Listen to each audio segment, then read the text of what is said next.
As promised, here is part 2. So they're basically selling oil for gold. They do the same thing with India.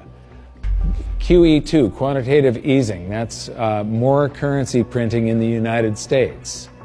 Libya, China and Russia bypassed the dollar. They did a bilateral trade agreement where they hold each other's currency and they do direct debt settlement without having to wire transfer US dollars. Chinese president just recently said that the dollar as the world's reserve currency is a product of the past. Utah recognized silver and gold as money. China and Iran bypassed the US dollar with a bilateral trade agreement. Venezuela repatriates its gold. China and Japan trade directly. India and Japan bypass the US dollar. Russia and Iran trade directly. Iran sells India oil for rupees and commodities. China and Brazil trade directly. Swiss citizens demand gold repatriation. African countries ban the dollar. In Zambia, you can go to jail if you use US dollars. Quantitative easing number 3. They have announced at the Federal Reserve that they're starting with $40 billion of currency that they're creating each month, and now it jumps to $85 billion. That's more than $1 trillion a year.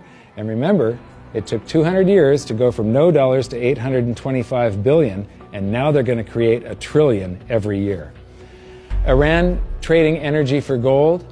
Singapore removes tax on money. Germany repatriates 150 tons of gold from the New York Fed. The citizens of Netherlands demand gold repatriation. Ecuador repatriates part of its gold reserves. Austrian citizens demanding gold repatriation.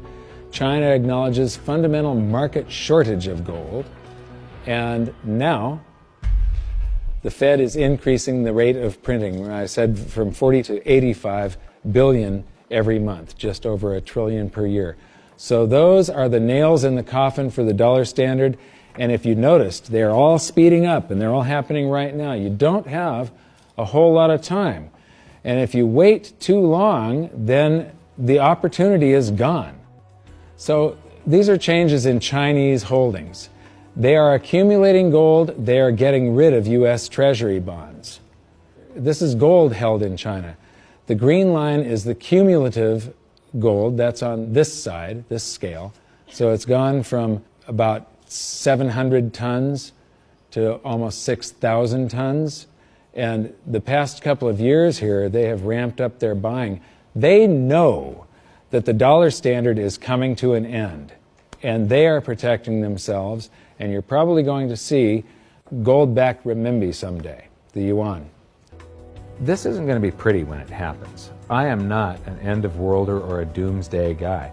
All you can do is play the hand that you are dealt.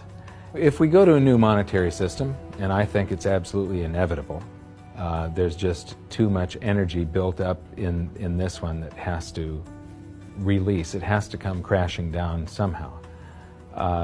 When that happens, there's an enormous wealth transfer for people that are on one side of the bet or another. And people don't realize that whether they think they are making a bet or not, they are making the bet. They are involved. This wealth transfer affects everybody, whether you want to participate or not. If you're holding paper assets and paper currencies, you have bet one direction. If you're holding gold and physical assets, you've bet the opposite. So the time to buy silver is right now. Check my bio for a link to where I buy all my silver and why I feel it is the best place to buy your precious metals. Click the follow button for more. Thank you. Thanks for watching.